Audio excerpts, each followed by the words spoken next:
Am I expecting reconciliation between me and my friend too quickly? Hi. So, I have a friend, named Mara. Mara and I were friends since the start of college. We are now both 24. Mara and I went through the normal ups and downs of any friendship, but overall we were good throughout college. We even lived together sophomore year. After graduation, I spent a year working as a server in my hometown while Mara went straight into her career in a city. Eventually, I moved to that city when I got a job there, partially inspired because she and several other friends live there. I moved there last October. We tried to make plans to hang out but kept missing each other. Eventually she and her roommate, Winnie, invited me to their night party. I wanted to go, but knew I had friends coming into town, and asked Mara if I could bring them. It was 4 friends, all people she'd met before. She said she was good with this. The night of, one of the friends who I told her I was bringing, George, sprung on me that he had 3 friends in town who wanted to tag along. I texted Mara asking if they could come. She said their apartment was already going to be very full, and her words specifically were, "I would like to say yes, but this isn't someone I know."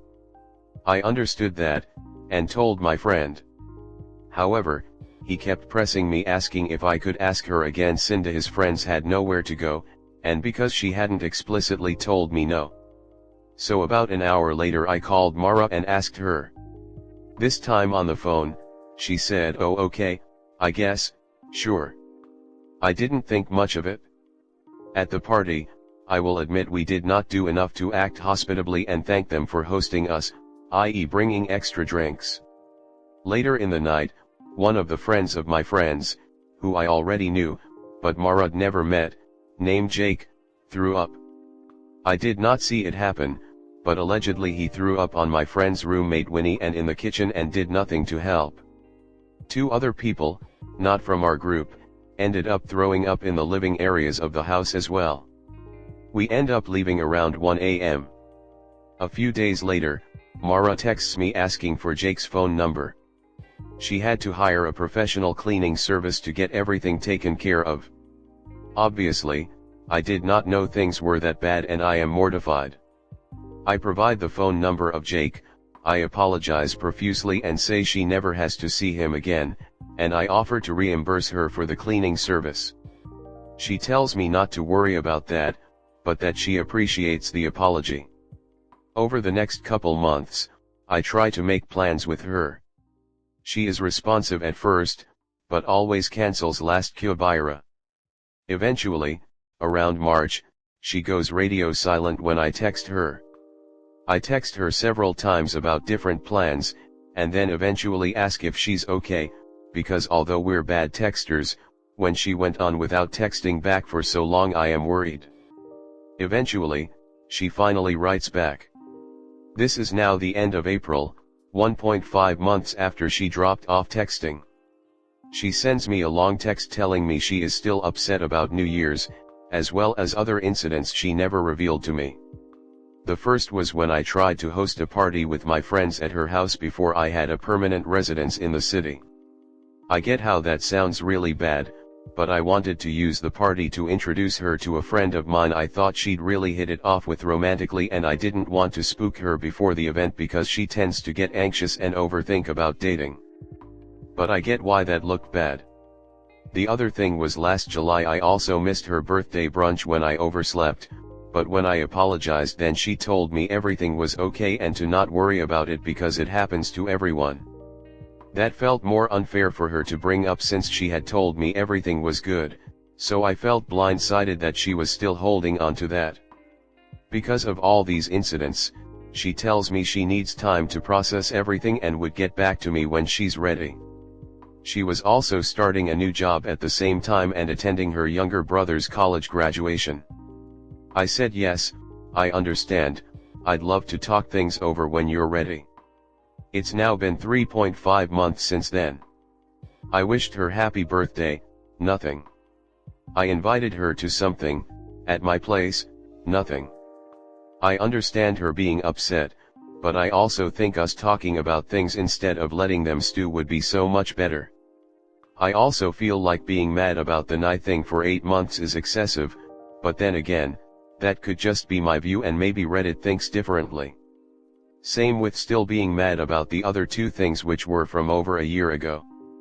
I should not have encroached on her hospitality at Nye and pressed her twice about more people coming, but at the same time I wish she understood I was facing pressure from the people I was with myself, especially to ask her more than once.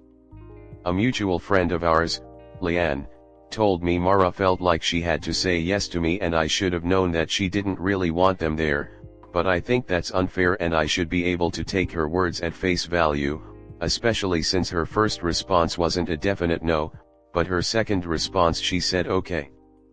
If there had been a completely committed response of no right away I could have offered that as an end to my friends visiting, but it wasn't and thus they kept asking me. Plus, I hate to bring up bygones that are bygones but this whole situation has made me think of things Mara has done in the past that I forgave her for / didn't hold against her for more than a couple days, but meanwhile this has been drawn out so long. Sophomore year she puked in the radiator of our dorm room and it smelled like throw up in there for weeks since she didn't clean it out sufficiently.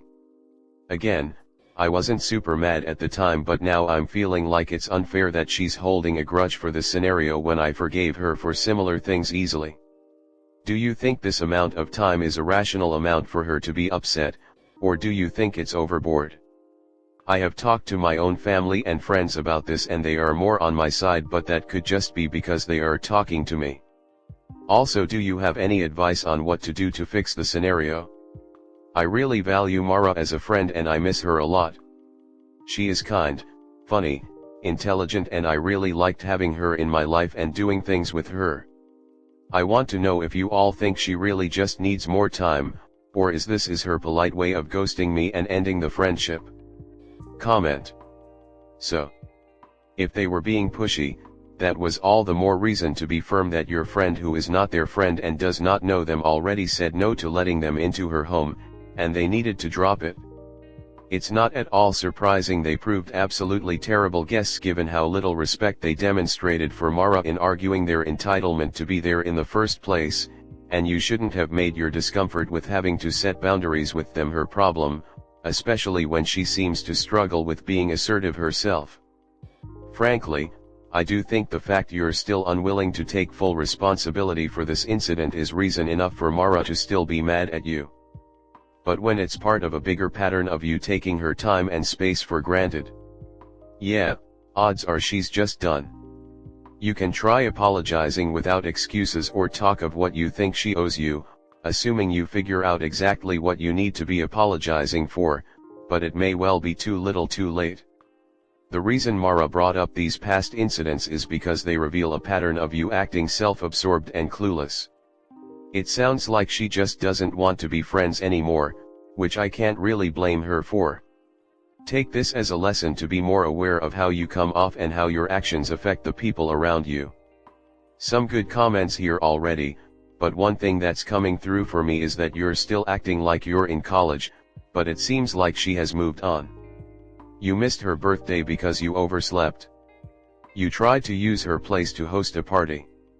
When she did invite you to a party, you invited more friends. Then invited even more after that even though it was clear she wasn't cool with it, and you knew that, otherwise it wouldn't have taken someone else pressuring you to ask again. And then one of those friends barfs all over someone. It sounds like she's just done with that kind of stuff. Yes, she puked on your radiator, but she was probably 19 years old when that happened. You're getting to the age where some people start to mature and move on from the kind of antics that were typical in college. She's on one side of that divide and you're on the other. It doesn't necessarily make you a bad person, but it may be that this friendship has run its course. Next, sorry too. I just helped paid for my boyfriend's car. He crashed it in 2 months. Do I lend him money again to fix it? I had an abusive childhood and sacrificed my social life and youth to make sure I'm financially stable. I've left home at 17 and have been working since. Although I have more than most my age, all it takes is a few big expenses to get me back to zero. I admit I have an unhealthy relationship with money, because to me it's a way of obtaining the power and security I need to protect myself against malicious people and unfavorable situations. My family was wealthy, but I've cut them off and they will never help me, and I will never ask them. Everything I've had I did myself. I am in the process of seeking therapy to address this, but I will always value being financially secure. My boyfriend of nearly 4 years is a wonderful partner. He's always supported me, and we have our disagreements but ultimately love each other and see a future with each other. He is a civil engineer with 2 years. We recently purchased a second-hand car for $20,000 in July with cash. I paid for $2,800. He crashed his car a few days ago, and I'm just happy he's alive. However, he expects me to lend him money because I have more than him. He does not want to pay for comprehensive, and he also crashed once last year. I told him, "How can you expect me to lend you money when you're a high risk of getting into another car crash, and you're not taking any steps to assure me as the lender by looking into comprehensive insurance?" If he does, I would be willing to pay a quarter of it, which I feel is reasonable. He is stressed these days because of added expenses due to injuring his back and obviously from just purchasing a car. He feels that he can never save due to current circumstances. He has similar financial goals to me and is working to achieve it. There is no question about our compatibility in this regard. I'm not sure how much the quote for the crash repair will be, but if he considered comprehensive, I will be willing to contribute despite how much I don't want to. We're not married, and for so long I've been managing my finances fine, but my partner's expenses are affecting me and I'm expected to chip in, which I don't feel comfortable with. Yet if I don't, I'm the bad guy that's stuck up. I've told him you're not entitled to my money. Despite this, I want him to trust me and come to me during financial distress so he's not alone. I want us to be comfortable discussing money despite some disagreements. I'm investing in him as a partner, and for this reason I will likely help him out. However, my investments are performing very poorly and my emergency fund has already been dipped into. What do I do? Comment. Nope. Considering his history of crashing, which I presume were his fault, there's no way I'd be spending any money on a car for him.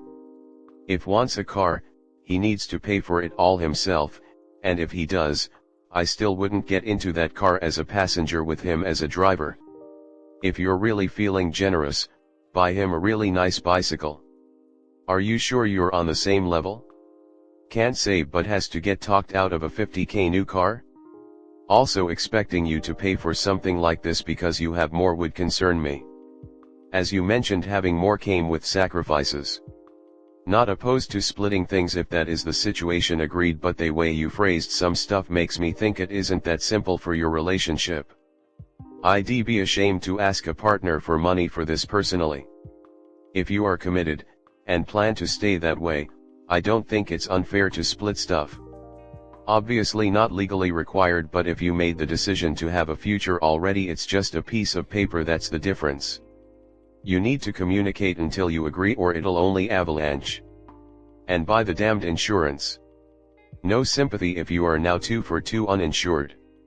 If you already had your own car, I don't even think you should have paid the $2,800 for his car, since he should have easily been able to get a loan for that amount, so I definitely don't think you should lend him the money to get it repaired.